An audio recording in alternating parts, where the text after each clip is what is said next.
Hey, Alex from GMAT Ninja here. Welcome to our GRE video on number properties. So by number properties, I mean things like multiples, factors, least common multiple, greatest common factor, remainders, prime factorizations. We're going to be covering those basics in this video. We'll also think about broad problem-solving approaches.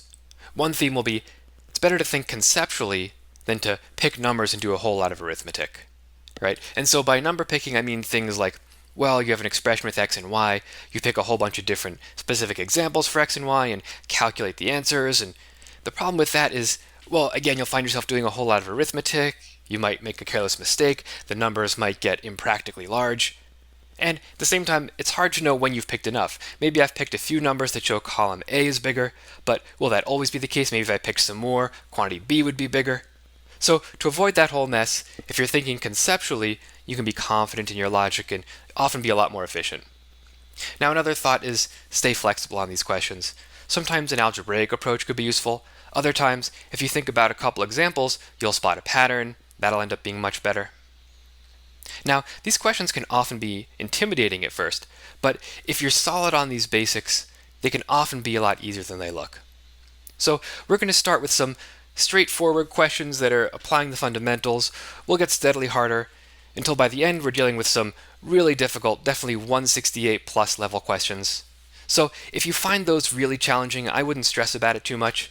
As long as, again, you're solid on the fundamentals and you can follow the logic of the explanations, you should be in good shape. So we'll give you a minute 45 for each of these questions. Feel free to pause it if you need more time. The explanations can be helpful to kind of show you an efficient path to the solution that could be useful on test day. All right, great. Let's take a look at the first question.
All right, let's take a look at this one. So which is bigger, quantity A, the greatest prime factor of 876, or quantity B, the lowest common multiple of 18 and 24? Okay, so these are all key concepts for number properties questions on the GRE. Lowest common multiple, I'll also throw in greatest common factor, prime factors, prime factorizations. So let's go through all those concepts and see how they apply to this question. So prime numbers, well, a prime number, it's a number that's divisible only by 1 in itself. So if I break down 876 as much as I possibly can, I should be left with its prime factorization, all the prime numbers that multiply to give 876, and I'll see which one is biggest. So let's break down 876 using divisibility rules. Well, I know 2 goes in because 876 is even, but bigger number would be nice. What about 4? Well, 4 goes into 80, so 80 minus 4 is 76, so 4 should also go in. Okay, so I'll calculate that. I get 4 times 219 is 876. Okay, I'll break down 4 even more. Can I break down 219? Well, let's use divisibility rules. Okay, 2 doesn't go in because 219 is not even. So what about 3? Well, if I add up the digits of a number and 3 goes into that, then 3 should go into the number. So let's see, 2 plus 1 plus 9 is 12. 3 goes into 12, so 3 should also go into 219. That also works for 9, by the way, but 9 doesn't go into 12, so I'll have to just stick with 3. Okay, I'll calculate that. I get 73. Okay, can I break down 73? Well, my first impression is 73 seems prime to me. I can't think of any numbers that go in, but it's probably worth checking that. You know, it could happen that there's a number that strikes me as prime at first, but then if I test out some numbers, I find actually there is a number that goes into it. So again, let's use divisibility rules. Well, 2 doesn't go in because 73 is odd. 3 doesn't go in because 7 plus 3 is 10. 3 doesn't go into 10. 4 doesn't go in because, well, I already said 4 goes into 76, right? So 76, 72, okay, so it's going to skip 73. 5 doesn't go in because, well, multiples of 5 end in 0 or 5. You know, 5, 10, 15, 20. 6. Well, to be a multiple of 6, you need to be, or rather, for 6 to be a factor, 2 and 3 would also need to be factors. They're not, so 6 is not a factor. Okay, 7, well, 7 times 10 is 70, 7 times 11 is 77, so 7 doesn't go in. Does 8 go in? Well, 8 times 9 is 72, 8 times 10 is 80, so that doesn't work. What about 9? Well, 9 times 8 is 72, 9 times 9 is 81, that's not going to work. What about 10? No, that doesn't work. All multiples of 10 end in 0. Okay, so how far should I take this process before I'm convinced that 73 is prime? Well, I actually don't need to go any higher. Because notice, if 10 somehow went into that number, it would need to be multiplied by something less than 8. Because 8 is already too big, right? 10 times 8 is 80. And as the numbers get bigger, the other number has to get smaller. In other words, if 11 somehow went into 73, it would need to be multiplied by something even less than 8. But I already know that 8 doesn't go in, and every number less than 8 doesn't go in. So I'm done. I don't need to test bigger numbers. I'm already convinced 73, that's a prime number. All right, so we're done with this column A. Let's take a look at B.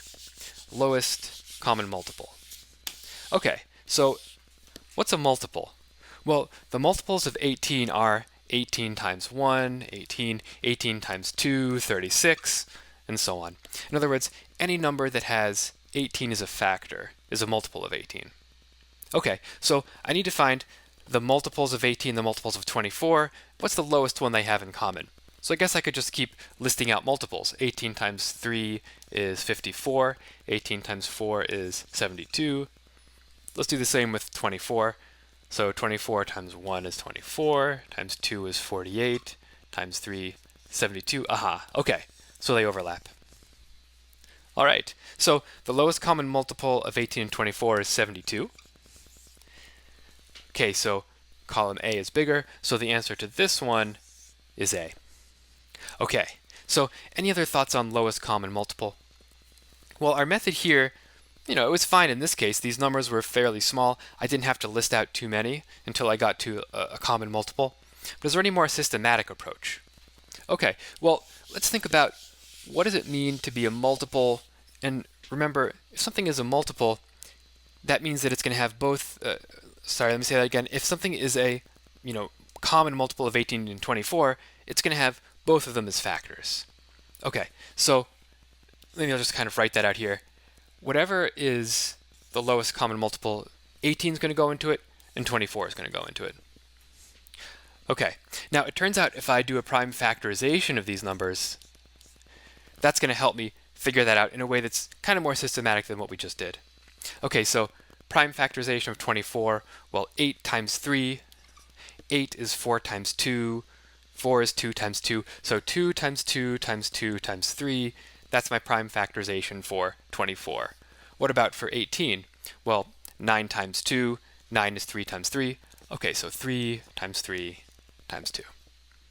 Okay, so this least common multiple, whatever it is going to need to have 3 2's and a 3 in it, at the very least, right? Because if it's divisible by 24, it's going to be divisible by 3 2's and a 3. So let's take that as our starting point. Whatever this least common multiple is, 2 times 2 times 2 times 3, it's going to need to have 3 2's and a 3. Okay, but is that good enough? Is it also going to be divisible by 18? Well, to be divisible by 18, notice you need to have two 3's and a 2. Well, I've already got the 2 covered, but I need two 3's. Okay, so I'm going to have to add another 3. Okay, now notice this number here, divisible by both 18 and 24, it's the smallest one that's going to do the trick. So just to go over that process again, I want to find the lowest common multiple of two numbers. Well, I find their prime factorizations. I take the bigger one, because why not? That's a better starting point.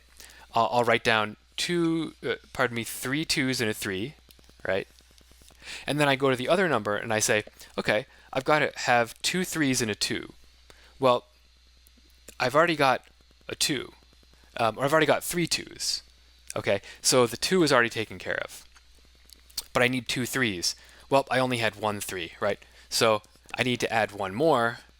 Boom. And now I'm covered. This number here is divisible by both 18 and 24. What is this number? Well, 2 times 2 times 2 is 8. 3 times 3 is 9. Okay, so this method gave me the least common multiple of 18 and 24 is 72. Okay, so was that more efficient for this question? Not necessarily. These numbers are small enough that I think either way is fine. But that process can come in handy, let's say if I had 3 numbers to deal with, and if I had big, ugly numbers, well, using that prime factorization method can be more efficient in that situation. Okay, so before we move on, let's just also discuss greatest common factor, the GCF, okay? We already did LCM, least common multiple. So can I use that prime factorization to find the greatest common factor? So let's get those prime factorizations down again, 2 times 2 times 2 times 3, 3 times 3 times 2. Okay, so what's the greatest common factor? In other words, what's a number that will go into both 24 and 18? Okay, well, they share some 2's, so I know 2 is going to be part of it. But how many 2's? Well, notice 18 only has one 2. Okay, so this number that's going to go into both numbers can only have one 2 in it. Okay, what about some 3's? Well, 18 has two 3's, but 24 only has one. So it can have a 3, but it can really only have one if it's going to go into both of them. And multiply those two together, I get my greatest common factor for 18 and 24 is 6. Okay, now maybe I could have figured that out just kind of by logic and using my knowledge of factors. But again, if the numbers get big and ugly, it could be nice to know the logic and how you can use prime factorizations to find an answer. Okay, so but again, we went through our process of prime factorization to find the greatest prime factor here, lowest common multiple here. That led us to our final answer of A. All right, great. Let's take a look at the next question.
All right, take a look at this one. So I'm told DE is less than EF is less than 0. So which is bigger, quantity A, d to the fifth times E squared times F cubed, or quantity B, 0? Okay, so before we talk about what's going to be a good path in this question, let's maybe talk about what not to do. So sometimes when people see these questions where I'm comparing, variable expressions or a variable to a number, they immediately start picking numbers. And I've even seen some people have a fallback method where they say, okay, here's what I'm going to do. I'm going to systematically test positives and negatives and positive fractions and negative fractions, and I'm going to calculate all these numbers, and I'm going to see what I get. Well, here's a problem with that. First of all, you end up doing a whole lot of arithmetic, and there's lots of areas where you could potentially make a careless error. Here's another thought. What if I keep getting column A is bigger than B? Well, did that mean, at what point can I conclude A really is bigger? Maybe I just kept on picking numbers that happen to make A bigger. So it's hard to fully convince yourself just by kind of, I would say, blindly picking numbers, right? Not a great strategy. So what can you do instead of that? Well, take a step back, think about the logic of the question, the logic of what they're asking. That way I can avoid doing all kinds of arithmetic, and ultimately I can be confident in my answer. Okay, so this is asking, which is bigger, this quantity or 0? So basically I want to know, the actual value of the number doesn't matter so much as long as I know, is it positive, is it negative, is it 0, could it be positive or negative, etc. And based on that I can make a decision about the answer. Okay, so let's think about what's the info that I'm given here. And again, I'm not going to pick numbers for D, E, and F. I'm going to think about what does this tell me? Well, I know that DE is less than EF. Okay, interesting. I also know that both of them are less than 0. Okay, well if they're both less than 0, what can I conclude about these values of D, E, and F? Okay, so let's start there. Think about the logic of positives and negatives. So without picking specific values, I just know for sure if E times F is less than 0, then they're going to need to have different signs. I can't have positive, positive, negative, negative, because then I would get a positive result. They're going to need to be different, so E has to be positive and F negative, or on the other hand, E negative, F positive, but that covers every possible situation. Okay, now what about DE being less than EF / less than 0? Well, okay, DE is also negative. So that tells me D and E need to have opposite signs. So if E is positive, D is negative. On the other hand, if E is negative, D has to be positive. So this lists out all the possible, scenarios that would make this statement true, right? This needs to be the case, D negative, E positive, F negative, or this other possibility here, for this to be true. Okay, so let's see, how does that affect this quantity A? Well, let's see. If I take a negative to the 5th power, well, keep in mind a negative to any odd power is going to be negative, right? Negative 2 times negative 2 times negative 2, that's negative 8, right? If it was negative 2 times negative 2 times negative 2, so 4 negative 2s, I'm not sure if I said 4 there, but that's what I was going for. If I raise a negative to an even power, then the result has to be positive. Okay, so again, I'm thinking in kind of like broad concepts here. Negative to an odd power is negative, etc. So if D is negative and I raise it to an odd power, it's going to have to be negative. Okay, that scenario tells me, well, if D was negative, E has to be positive. A positive number squared is positive. A negative number to the 3rd power, well, a negative to an odd power is negative. Okay, great. So if this scenario were true, then when I multiply all those together, negative times negative, I'm left with a positive. And a positive number, no matter what it is bigger than 0. Okay, so column A is bigger if this is true, but what about this one? Okay, so if D is positive, a positive number to the 5th power is positive. A negative number squared, well, negative squared is positive. A positive number to the 3rd power, again, is positive. So this scenario would also lead to a positive number, A.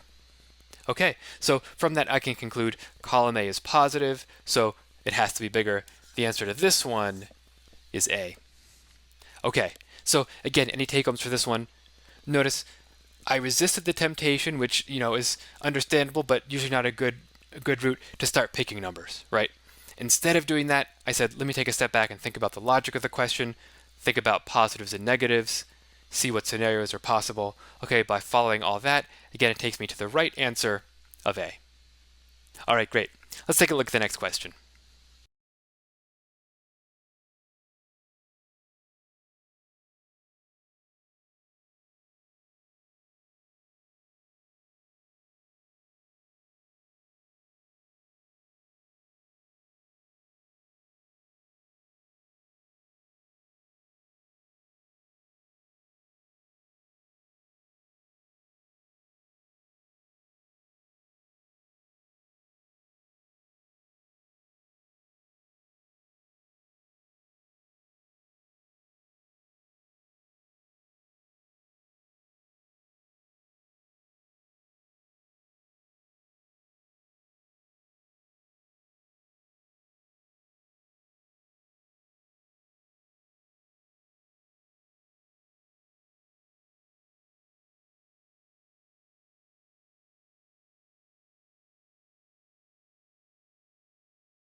All right, let's take a look at this one. The positive numbers n and m are distinct prime integers. So which is bigger, quantity A, the total number of factors of n squared m cubed that are greater than 1, or quantity B, 12? Okay, so where should I start on this one? Well, one temptation to avoid is the idea, should I pick some numbers for n and m and start going from there? That's going to require me to do a whole lot of arithmetic, which makes it more likely I might make a careless error. At the same time, maybe I'll end up with really big, ugly numbers I won't want to work with. And even if I could get away with it on this question where it's n squared m cubed, what if it was n to the 5th, m to the 7th? Then no matter what I pick, I'd get crazy big numbers. That wouldn't be much fun. So let's think about it conceptually. See if we could think about what it means to be a factor of n squared m cubed, given that n and m are distinct prime integers, and kind of go from there. Okay, so n squared m cubed, that means n times n, and then times m times m times m. Okay, so that's this number that I'm dealing with, 2 m's, 3 m's, and I want to know what are some factors of that. In other words, what's something that could be divided into it? Okay, well, I guess, this number would be divisible by n, right? I could sort of cross off the n's, and that would tell me, n times this whole thing would give me n squared m cubed, so n is a factor. What else? Well, it's got a bunch of m's, so I guess m would also be a factor. M times m times m times n, etc. And you can kind of see any combination therein is going to work. So in other words, if I had two n's and an m, n squared m, that would be a factor. Okay, so I'm getting the picture, but I might start to worry, okay, but is that all the factors of n squared m cubed? If I were to list out every possibility, I mean, what about n? What if n has some factors that I'm not thinking of? Well, notice n is a prime integer. The only factors of n are 1 and n. And, well, this is asking me for all the factors that are greater than 1, so I don't want to worry about 1 anyway, and n doesn't have any factors aside from that. Okay, so by thinking conceptually, I have a sense of how I can find these factors of n squared m cubed. So let's list them out in a systematic way. So I'll start with maybe factors that only have n in them. So I could have n, I could have n squared, right, because there's two n's. N cubed would be too big, so I guess that exhausts just n's. Okay, what about just m's? Well, similar logic. M would go in m squared, m cubed, and that's it. Okay, what about factors that have n and m? Well, let me start with ones that just have n combined with a certain number of m's. So I could have n paired with m paired with m squared, m paired with m cubed. Okay, great. And then I could do that same process for n squareds, right? Take n squareds and pair them with m's. They could go with m, they could go with m squared, could go with m cubed. Okay, so by going through it systematically, I'm convinced these are all the possible factors of n squared m cubed. Now I just have to count them up. So I've got 1, 2, 3, 4, 5, 6, 7, 8, 9, 10, 11. Okay, so quantity A is 11, quantity B is 12, so the correct answer on this one is B. Okay, so one side note, there does happen to be a formula for this. If I have the prime factorization of a number, I'll just write in a more general way, n to the x, m to the y, where n and m are distinct prime numbers. Well, the total number of factors of this number is just equal to x plus 1 times y plus 1. So in this case, I guess x is 2, y is 3. So x plus 1 is 3, y plus 1 is 4, right? 2 plus 1 is 3, 3 plus 1 is 4. And that would tell me that n squared m cubed has a total of 12 factors. Okay, but how come when I use my other method, I found out that I said that 11 was the number I'm interested in here? Well, notice this is saying 11 was all the factors that are greater than 1. Okay, this includes all the factors and 1, because 1 is also a factor. So I would need to subtract away that 1. I don't want it for this question, and that would lead me to 11. So, sure, you could use the formula. If you happen to know it, great. It can get you the answer on this one. But I happen to prefer this method, where I just sort of think about the logic of it and then list out all the possibilities. I don't clutter my mind with formulas that way. I don't lead myself to kind of maybe slightly confusing result, 12, where I need to remember to subtract 1. This has me focus on the important stuff, and by staying systematic, I can make sure, yes, I have all the factors that are greater than 1. And again, going through all that leads me to the correct answer of B. All right, great. Let's take a look at the next question.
All right, let's take a look at this one. S is a positive integer. S is divisible by 7. Which is bigger, quantity A, the remainder when S is divided by 14, or quantity B, the remainder when S is divided by 21? Well, first let's review just the general concept of remainders with an example.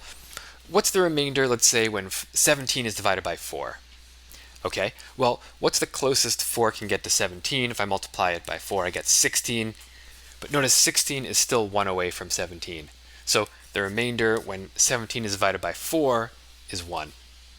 Okay, I'll do a similar example. Let's divide 17 by, let's say, 5. Okay, what's the closest 5 can get to 17? Well, 5 times 3 is 15. 15 is still 2 away. So that gap is my remainder. The remainder when 17 is divided by 5 is 2. Okay, so let's close out with a somewhat odd case. What if I was going to divide 17 by something bigger than 17, let's say 18? What's the remainder in that case? Well, 18 into 17, well, 18 times 1 is already too big. So the closest I can get would be 18 times 0 is 0. And 0 is 17 away from 17, so there's my remainder. When 17 is divided by 18, the remainder is 17. And notice, if I picked bigger values than 18, anything bigger than 17, I'd get that same remainder of 17. Okay, so let's apply that to this question. What do I know about S? It's a positive integer, it's divisible by 7. I want to figure out what's the remainder, for quantity A when it's divided by 14. Okay, so I could try to, take a step back and think about the logic of it, but then I'm doing a lot of arithmetic in my head. So I probably want to write stuff out. But what's the best way to go about that? Well, picking random values for S, generally not a good option.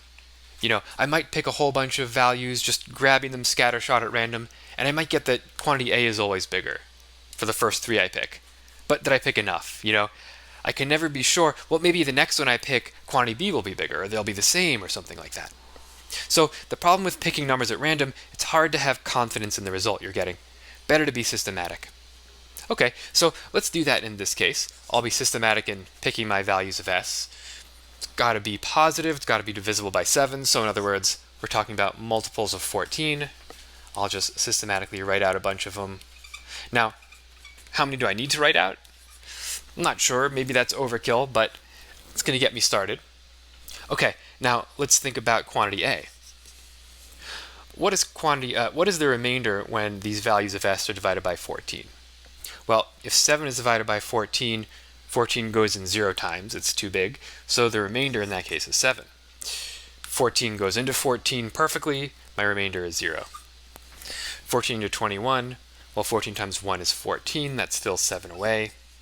14 goes into 28 twice, okay, it goes in, so the remainder is 0. Okay, now one benefit of being systematic is you can notice a pattern. So I don't know if it's going to be essential for this question, but spotting the pattern can help you reduce the amount of examples you need to pick. I know now that, pretty much after this I'm just going to get 7, 0, 7, 0. These last two, I could do the arithmetic just to confirm, but yeah, that's the case. Okay, let's do the same thing for quantity B.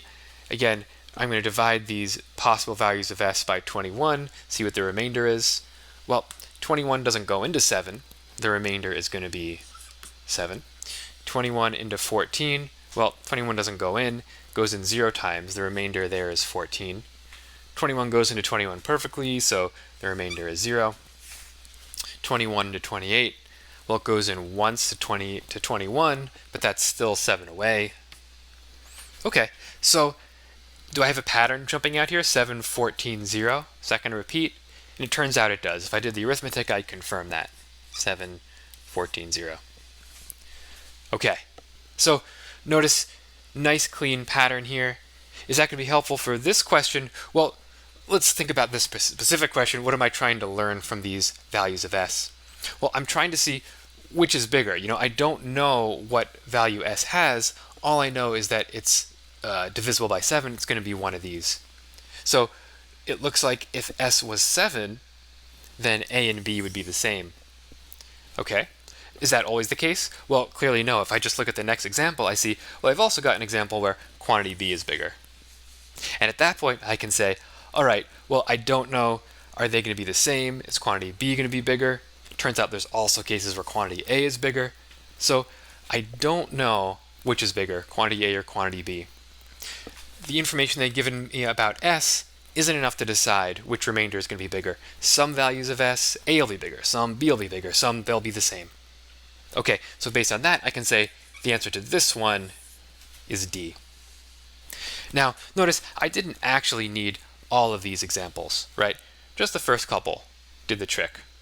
But if I was picking numbers at random, maybe I'd get unlucky. Maybe I'd pick 14 and 35, and I would get, oh, quantity B was bigger both times. Okay, so this, helps me I can be confident that I've covered, a reasonable number of examples. And, in some questions, this pattern 7, 0, 7, 0, 7, 14, 0 ends up being really integral to the question. Again, here, pretty much with those first two, okay, I see I don't have enough information. And again, that leads me to the answer of D. Okay, so any take-homes from this? Well, just again, that idea, picking numbers scattershot at random, not a great path. Often, if you're really systematic, you can spot a pattern, and that can work in your favor. All right, great. Let's take a look at the next question.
All right, let's take a look at this one. If x is a positive integer, which of the following must be even? And I've got a bunch of different expressions with x. Okay, so how should I proceed? Well, it occurs to me, I suppose, to figure out which of these has to be even, I could pick some values of x and plug them in, but I don't love that. It's going to require a lot of arithmetic. If I do a lot of arithmetic, I'm afraid I'm going to make a careless error, that it's not going to be efficient. And maybe I could get away with it on this question because the exponents are fairly small, the coefficients aren't too big, but they could easily give you a question with big exponents, big coefficients, and the arithmetic is going to get pretty ugly pretty fast. So let's see if I can approach it in a different way, be more conceptual, more abstract. Well, all I need to know about the results is, are they going to be odd or even? So I should be able to test that by thinking about, the values of x that I'm inputting, are they even or odd, and see what the result is. Okay, so let's think about evens and odds and what happens when you multiply and add them and all that stuff. And then once we've kind of solidified that, we'll apply it here, and it's a good sort of general area to be thinking about for this style of question. Okay, so what do I get? I don't know, if I add two evens. Okay, well, it kind of makes sense, right? That you're going to get an even result. 4 plus 4 gives me 8. That's an even number.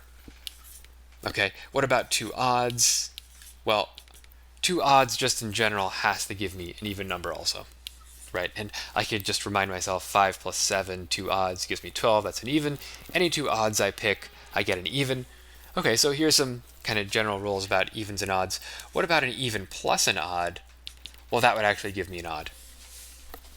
Okay, so that's addition and subtraction. You'd end up with something similar. What about multiplication or exponents? Okay, well, an even times an even, well, anything that's an even is divisible by 2. So if I'm multiplying an even by any number, the result should also be divisible by 2. It should also be even. That goes for even if I have an even times an odd, right? 5 times 2, 5 times an even number, it's going to be divisible by 2. So even times an odd gives me an even number. What about an odd times an odd? Well, neither of these odd numbers is going to be divisible by 2 by definition, so the result won't be either, right? 7 times 5, 35, not divisible by 2. Now what about exponents, right? What if I did an even to, I don't know, the third power or the seventh power or something like that? Well, notice an even times an even is an even, and if I multiply that by more evens, I'm just going to get more evens. Okay, so an even to any power is also even. Same thing with odds. An odd squared is going to be odd, as we said here, and if I multiply it by another odd, it's just going to stay odd. So an odd to any power, odd to the third, or any power at all, is going to be odd. Okay, so let's see if that helps with these different options. Okay, so which of the following must be even? All right, I'll just say, what if there's an even input for the first one? So I have an even squared, that's going to be an even. And then if I do an even minus an odd, an even minus 1, well, I said this combination, and I should say plus or minus here. Even minus odd, that's odd. Okay, so that doesn't have to be even. What about this one? So even plus an odd, well, that's odd. Any odd to any power is odd. Odd minus even is odd. Okay, so that's also odd if I have an even input for x. Do the same here. Even squared is even. Okay, great. Minus even times even. Okay, so that's an even minus an even. That's going to be even. Plus an odd. So an even plus an odd is odd. Okay, so this one doesn't have to be even. B and C are both out. What about this one? Well, I guess I could go through that same thing again, but notice it's really the same thing. I'm just adding the 4x instead of subtracting it, but I'm still going to get even plus an even minus an even. So in a sense, I've already tested out D by testing out C. That's also going to be odd. D couldn't be the answer. Okay, I mean, hopefully if I did my work right, it's got to be E, but let's test it out. So even cubed is even minus an even squared. Well, so it's an even minus an even, and then that's going to be an even number itself, and then plus 4 times an even. Well, so in other words, plus an even times an even. So even plus even, that's even. Okay, So now just to make sure that I didn't somehow make a mistake up here, I'll just prove to myself that this must be even. I'll plug in an odd number. Okay, so an odd squared is odd, minus an odd squared. Okay, well odd minus odd is even. So these two are going to be even, plus 4 times an odd number. Well, 4 times an odd number is an even number. So this is going to give me an even here, plus an even, and that's an even. So whether I plugged in an odd number or an even number, the output was even for E. If I had my input for all of these A through D, I had an X as an even input, I got an odd output every time.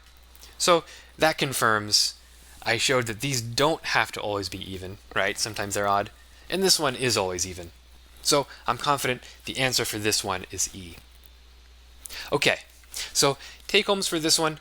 Well, again, this specific question, the way I wrote it, I could see someone might want to plug in, say, 1 or 0, something like that, but it's not a good general method.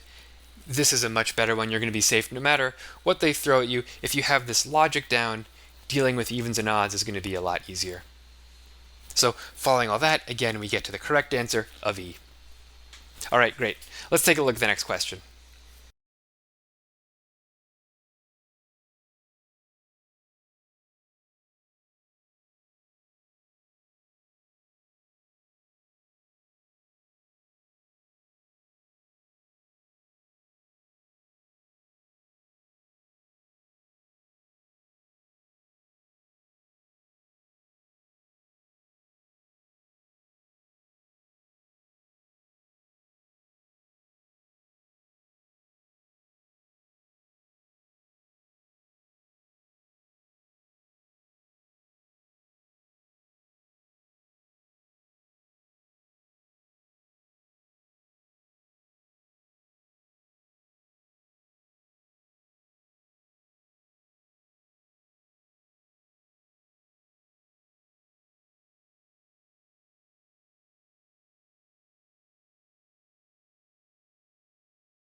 All right, let's take a look at this one.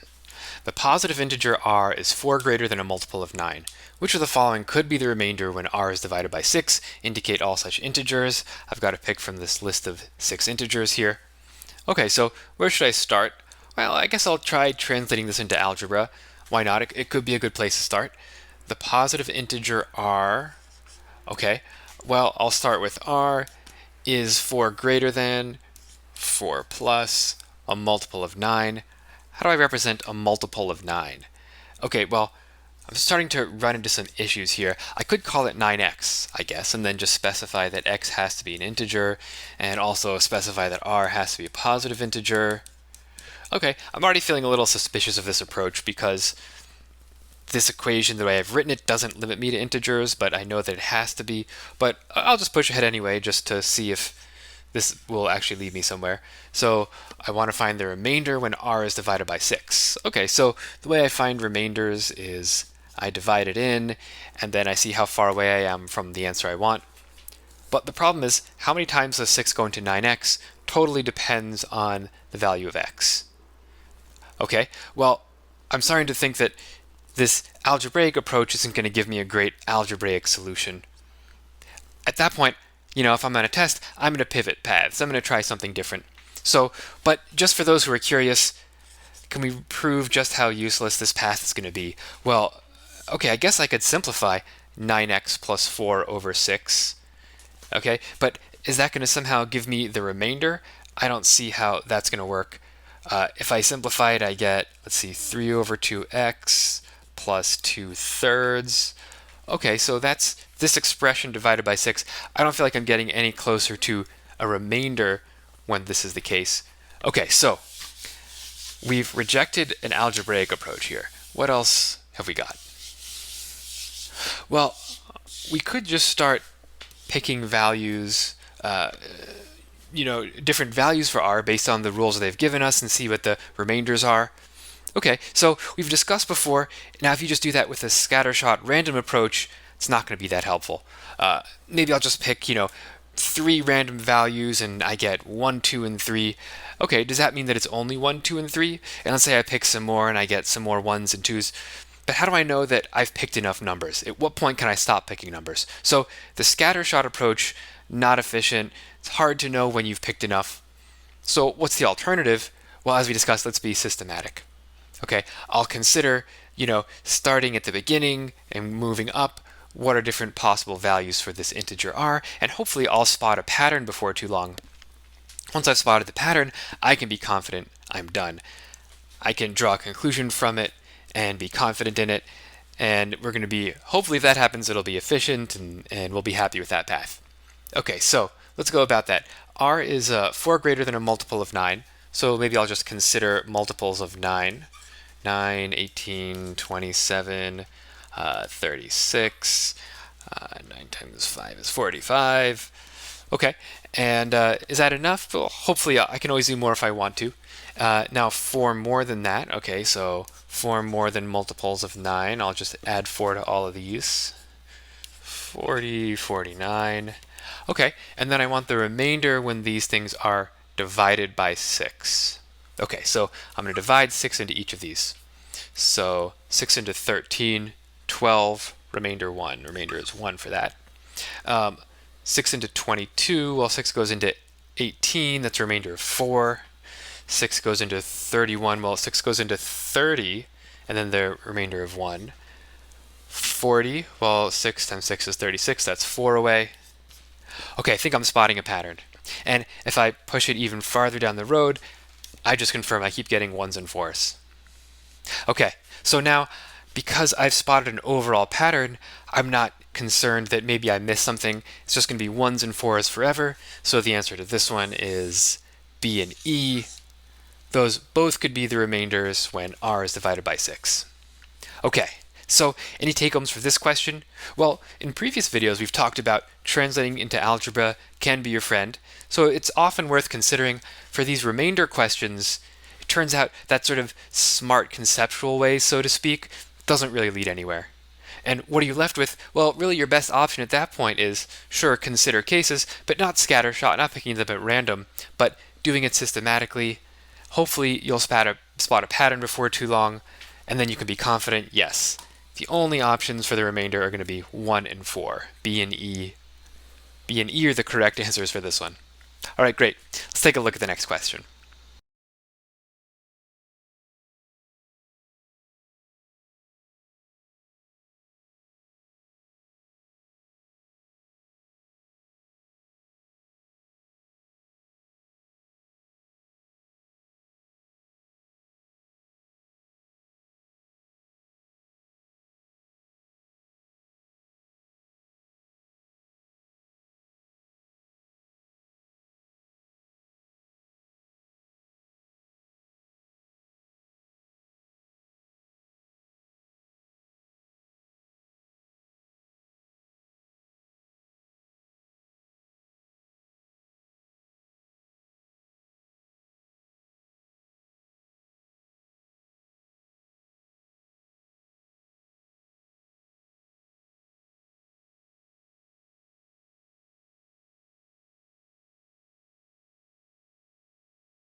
All right, let's take a look at this one.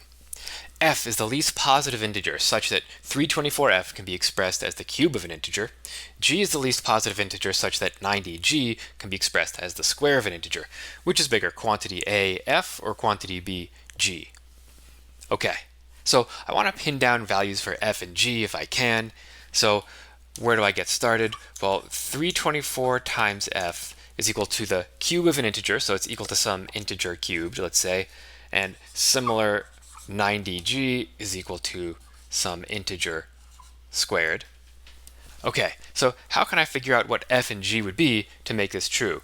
Right, 324f, integer cubed, in other words, it's a perfect cube. I'll use those terms interchangeably, perfect cube or cube of an integer. Same thing with 90g and p squared, an integer squared, a perfect square, those are the same thing. But anyway, what would f need to be to make 324 a perfect cube? Well, I could say, well, maybe I could think of a perfect cube, right? I know some perfect cubes. 2 cubed is 8, 3 cubed is 27. Maybe I could think of a value of f that would make 324 times f a perfect cube. The problem is those numbers are getting way too big. I haven't memorized perfect cubes that high. That's a lot of arithmetic if I'm going to try to do it by trial and error. I don't think that's going to work. So I've got no choice. At this point, I've got to think about conceptually, can I get an understanding of what does it mean to be a perfect cube or a perfect square? Integer cubed, integer squared. And what does that tell me about the values that 324f could take on, and maybe I could figure out f from there. Okay, so let's explore perfect squares first. I'll write down some perfect squares, and what are some properties of these numbers, or what does it really mean to be a perfect square, perfect cube? Okay, well 25, 5 times 5, all right, I already knew that. 36, it's a square of 6. 144 is 12 times 12. Notice with 36 and 144, I could keep breaking them down. So each of these is 3 times 2. Okay, and what does that tell me? Okay, well, I could also write 36 as 3 times 2 times 3 times 2, so it's 3 times 2 squared. And notice what I have there, which makes sense, is 2 3s and 2 2s. In other words, it's 3 squared times 2 squared. Okay, so if I look at 25 and 36, notice I can write both of them as a series of prime factors squared. For 25, I just need one prime factor. For 36, I need 3 and 2. Let's see if it's the same thing with 144. Okay, so 12 is 2 times 2 times 3. Okay, so I've got 2 2s, again 2 2s, 2 3s. Okay, so I guess I could say that that's 2 squared times 2 squared times 3 squared. So again, 144, what does it mean to be a perfect square? Well, it's, some integer squared, but any integer can be broken down into its prime factors. And if you've got 2 of those, then I'd need to have 2 of each of those prime factors. In other words, any perfect square is just a bunch of prime factors multiplied together, but each of them individually squared. Okay, so that's another way of thinking about perfect squares. Let's see if that's useful for this question. Okay, and I'll just leave this over here as a reminder of that overall concept. So 90g has to be equal to some integer squared. We want to know what's the smallest possible value of g that would do that. Okay, so I want 90g to be a bunch of prime factors, each of them squared. So I guess we got to find the prime factors of 90g. So 90 is 9 times 10, and then times g. I'll break this down as much as I can.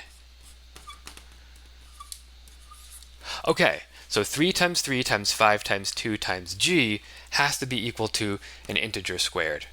So now, is this a bunch of different prime factors, each of them squared? Well, 3 is squared. I've got 2 3s, but I've only got 1 5, and I've only got 1 2. So what is g going to have to be so that, like 144, it's just a bunch of integers squared? Well, notice I need another 5, and I need another 2. If that were the case, then I'd have 3 squared times 5 squared times 2 squared, and that would be an integer squared. Okay? What integer squared? Well, notice that would be 3 times 5 times 2, which is 15 times 2, which is 30. So that would be equal to 30 squared. Okay, so G needs to be 5 times 2. Okay, so I've nailed down if G is 5 times 2, or if G is 10, then 90G will be an integer squared. Okay, now there's probably bigger values of G that would make it an integer squared, but this is the least possible one, because I'm going to need to have at least 2 5s and 2 2s for 90G to be a bunch of prime factors, each of them squared. Okay, let's apply that same logic to 324f. The only difference is now we have an integer cubed, but should be a same or similar process. Okay, so 324f is equal to some integer cubed. Let's break down 324. Okay, well, I guess 4 goes into the last 2 digits there, so 4 should go in. It goes in 8. That gives me 32, 1. Okay, so 4 times 81, and I'll just keep factoring these. 2 times 2. 81 is 9 times 9, or 3 times 3 times 3 times 3. Okay, and then of course I've got f, and again, since it's got to be equal to a perfect cube, each of those individual numbers is going to have to be cubed. Just like for a perfect square, each of the individual prime factors had to be squared. Okay, so what have I got? I've got 2 2s. I need a third 2, so f is going to have a 2.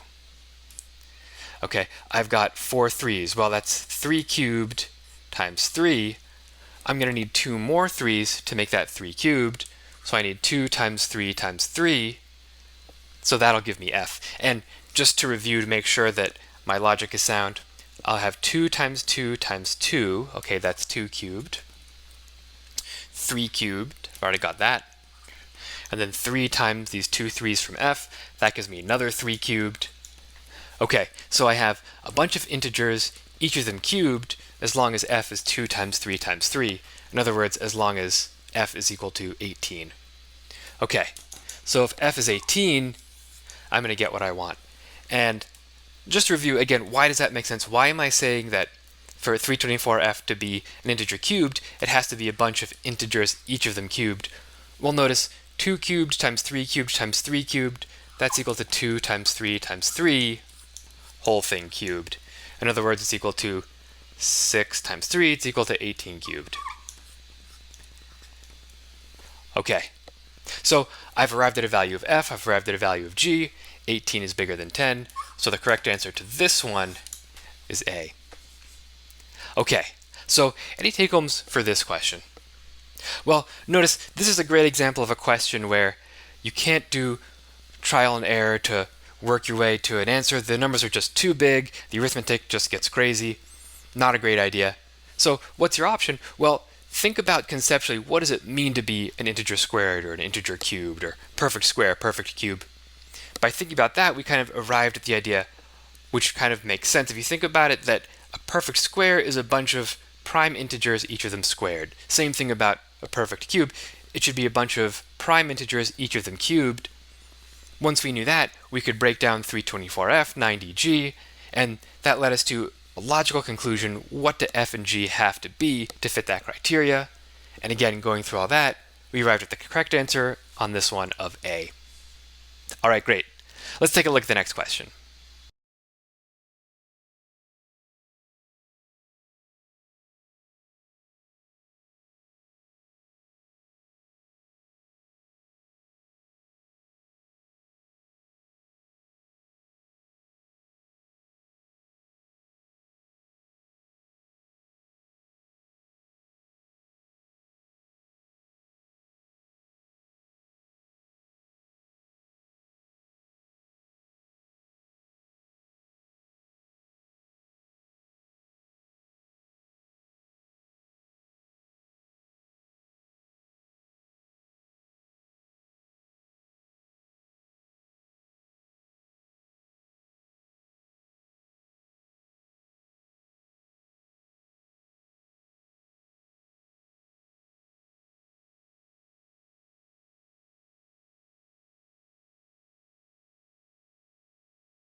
All right, let's take a look at this question. P, Q, and R are integers. P plus QR is odd. PQ plus QR is even. Which is bigger? Quantity A, -1 in parentheses, raised to the P power, or B, 0? Okay, so let's take a moment to think, what is this question really asking? If I'm comparing 0 to -1 to the, in parentheses, to the P, I want to know, well, does this thing end up being positive or negative or 0? And then I can decide which quantity is bigger, whether they're both the same. So what does that depend on? Well, you might remember that if you have -1 to any even power, I'll just put E for even, then you end up with a positive number. And that's true whether it's a, 0 would be an even number, negative even numbers, positive even numbers. Either way, if I have -1 to an even number, the result will be positive. If I have -1 to an odd power, all right, odd, then, whether it's a positive odd number, negative odd number, no matter what, -1 to an odd number will always be negative. And notice, there's no power that I could raise -1 to so that it'll be 0.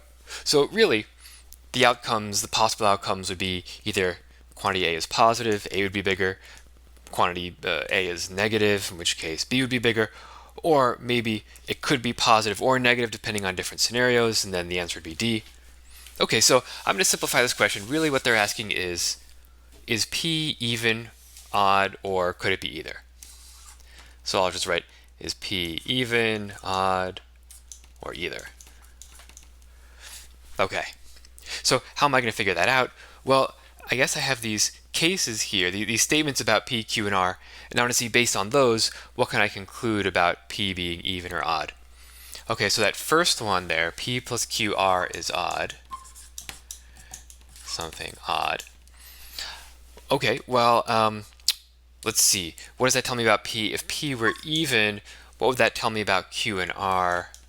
Well, remember we talked before about just the general even versus odd properties, and I'll just note those again here. An even plus an odd has to be odd, but 2 evens will give me an even, and 2 odds will give me an odd. I've got some multiplication here, so let's just review those. Keep in mind, an even times anything, whether it's an even or an odd, is going to be even. You'd need 2 odds to have the product be an odd. Okay, so an even plus something is an odd. Well, this one, it can't be Q times R, can't be even, it has to be odd. Okay, and if Q times R is odd, then that tells me Q and R themselves both have to be odd. Okay, cool. So I've thought through one case. Could P be even? Well, according to this first statement, yes, P could be even, but Q and R would have to be odd. Okay, so then I could keep testing cases. Now, I'm going to pause for a moment and say, I'm not super happy with this notation I've come up with. I feel like I'm going to end up with Q's and R's and P's and evens and odds all over the board, and I'm going to get confused at some point. So what can I do to keep track of this information a little better? Well, how about if I make a chart for this statement, get all the possibilities, make a chart for the second statement, and then I can see, well, is there any scenario that works for both of those statements? That way I'll have everything kind of all in one place, and I won't get word that I'm messing up my conclusions here. Okay, so I'll make a chart for each of these statements. That first statement, what we said was, if P is even, then Q and R both have to be odd to yield an odd result. Okay, what about if P is odd? Okay, well then an odd plus QR is equal to an odd. I'll write that up here. So that means the product of QR has to be even. Okay, so this product has to be even.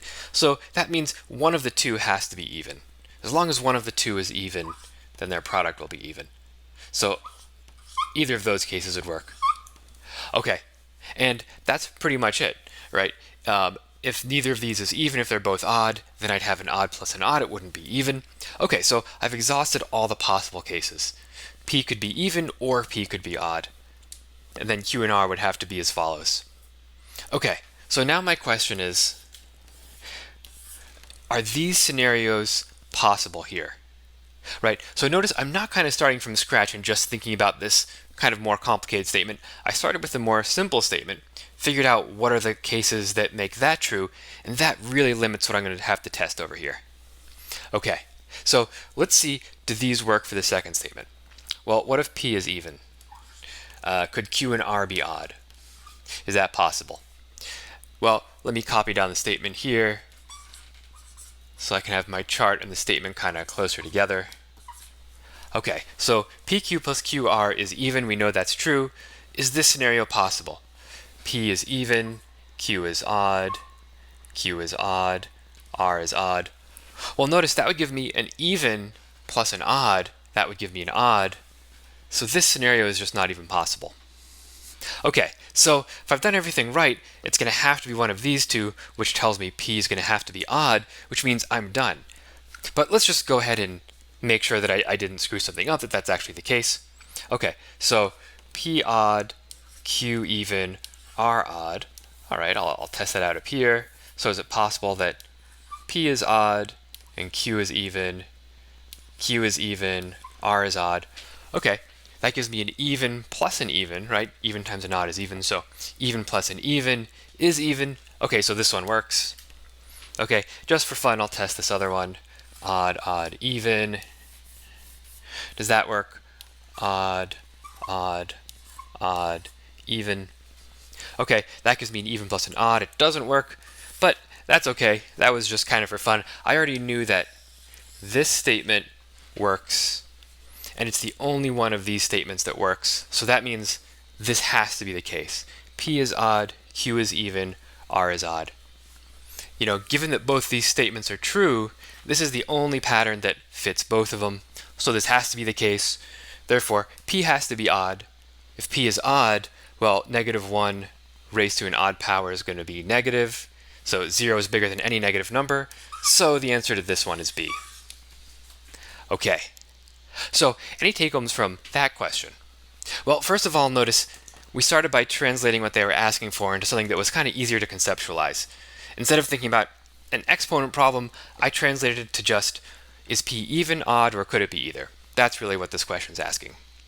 Okay, what about from there? Well, remember we talked about the idea that thinking about evens and odds in an abstract way is a lot better than picking numbers and doing a whole lot of arithmetic.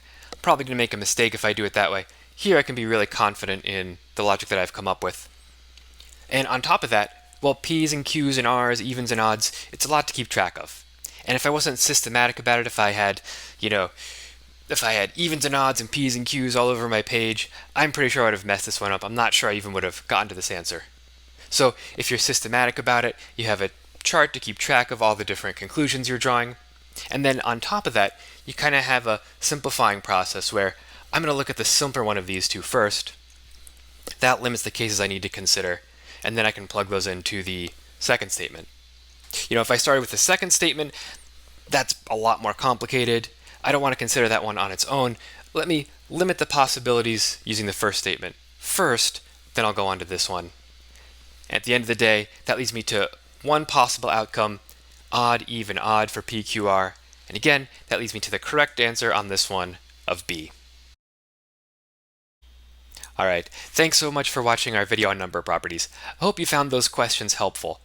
I think the main takeaway is, can you be solid on those fundamentals, multiples, factors, greatest common factor, prime factorizations, and be able to use those in a conceptual way? If you're doing that, you're on a good path to find your way to an efficient solution. Alright, great. Well, thanks so much for watching. Happy studying, and I'll see you next time.